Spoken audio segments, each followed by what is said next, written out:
কি গো, আজকে রাতে কি রান্না করবা? ভাতও খেতে ইচ্ছা করছে না, বাইরের খাবারও খেতে ইচ্ছা করছে না, কি করবা? ঠিক আছে, তাহলে আজকে আলুর পরোটা আর একটু ফুলকপির তরকারি বানাই। তো অনেকে ভাববে যে ফুলকপির তরকারি আর আলুর পরোটা কেন? কারণ উনি আলুর পরোটার সঙ্গে চাটনি দিয়ে খাবেন না। তো কী করবো, আমাকে ফুলকপিটা ছিল, ফুলকপিটা ফেলে দেবো, ওই জন্য ফুলকপিটা করে দিলাম। কারণ বেশি ফুলকপি টুলকপি তো খেতেও ভালো লাগে না। তা চটজলদি আমি একটু আমার বাড়িতে ফোন করলাম। বাড়িতে ফোন করলে টুকটাক ওরা আমাকে বলে দিল যে, আমি বললাম একদম তাড়াতাড়ি আমাকে বলবি, কারণ ইউটিউবে দেখতে গেলে এত মশলা দেবে, এত মশলা দেবে, অত টাইম আমার নেই।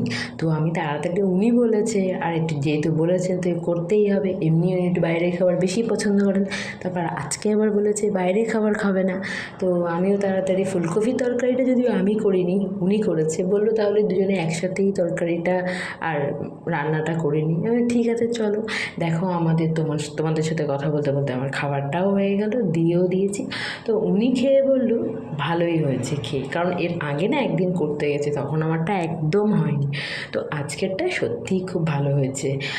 খেয়ে তো ভালোই মজা পাচ্ছে, আমারও ভীষণ ভালো লেগেছে, যতটা পেরেছি করেছি। আর তোমরা কে কে আলুর পরোটার সাথে কে তরকারি খাও?